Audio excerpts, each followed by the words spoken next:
interview na ito. Malaking bagay na to sa aming mga content creators. Maraming salamat po.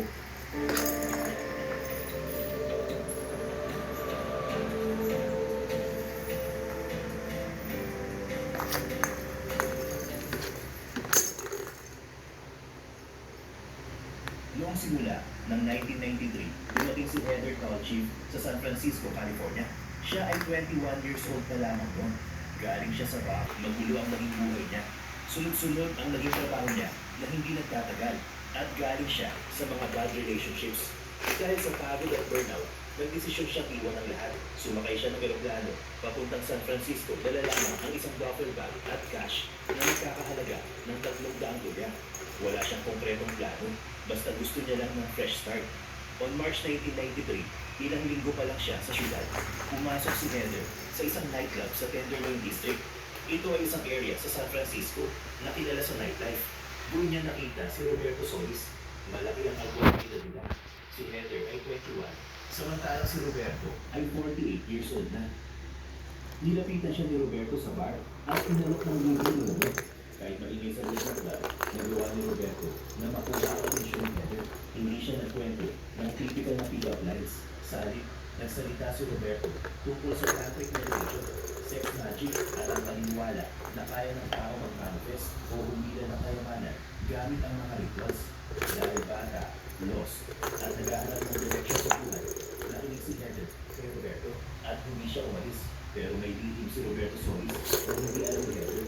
Sa mga sandaling iyon, walang ideya si Heather sa totoong pagkatao ng lalaking kausap niya. Si Roberto Solis ay isang convicted murderer. 24 na taon bago sila nagkita. Noong 1969, sinubukan na ni Roberto ang parehong krimen. Nang-hold up siya ng isang armored car sa San Francisco. Sa insidente niyo, binarin at napatay ni Roberto ang isang gwardiya. Nahuli siya at nakulong ng 15 taon sa Fresno State Prison.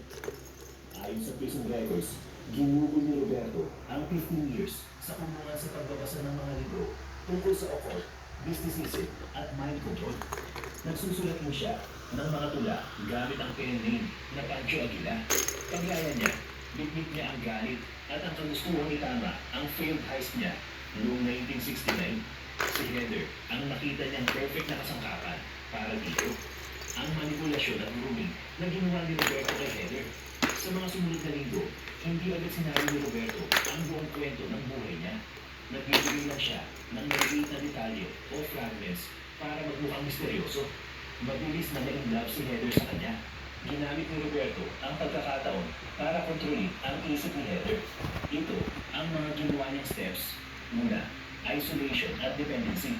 Kinokontrol ni Roberto ang bilis ng relasyon nila. Siya ang nasusunod kung kailan sila magkikita at kung ano ang gagawin. Pangalawa, psychological conditioning. Gabi-gabi silang nag-uusap hanggang madaling araw. Ang topics ay puro tungkol sa destiny at kung paano sila nakatadhana para sa isa't isa. Pangatlo, rituals at mga epektus. Ipinakilala ni Roberto ang sex magic rituals na ayon sa kanya ay paraan para iwanan. Madalas din siyang magbigay ng bawal na Heather. Ang epekto ng bawal na gamot ay nagpababa ng resistensya at critical thinking ni Heather. Kaya mas madali siyang nakasunod ni Roberto. Inaral ni Roberto ang kahinaan ni Heather gaya ng pag-aaral ng isang locksmith sa kandado. Nakita niyang emotional at vulnerable ang babae.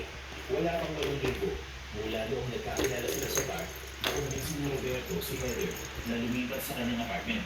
Iniwan ni Heather ang sarili niyang tinutuluyan at tumira kasama si Roberto. Sa puntong ito, hawak na ni Roberto ang emosyon at desisyon ni Heather. Nakuha na niya ang tiwala nito ng buo. Si Heather ay naging sunod-sunuran na sa kanya na siyang kailangan ni Roberto para sa plano niyang flight mula sa San Francisco papuntang Las Vegas.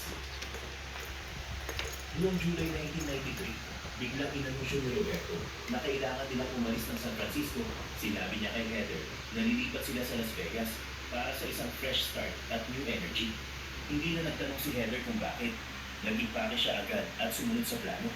Dumating sila sa Las Vegas noong July 18, 1993. Kumuha sila ng isang simpleng one-bedroom apartment malapit sa Tropicana Avenue. Pagkasettle nila sa bagong tirahan, ibinigay ni Roberto ang unang konkretong utos kay Heather mag-apply ng trabaho sa Lewis Armored Car Company. Alam ni Roberto na si Heather para sa posisyon. Malinis ang record nito, walang arrest history, at walang red flags na makikita sa background check. Sinulat ni Heather ang instruction. Nag-apply siya at natanggap noong August 9, 1993. Nagsimula si Heather sa trabaho noong sumunod na Lunes bilang isang driver training. Sa mga linggo, inaral niya ang kasunod-sunod na trabaho.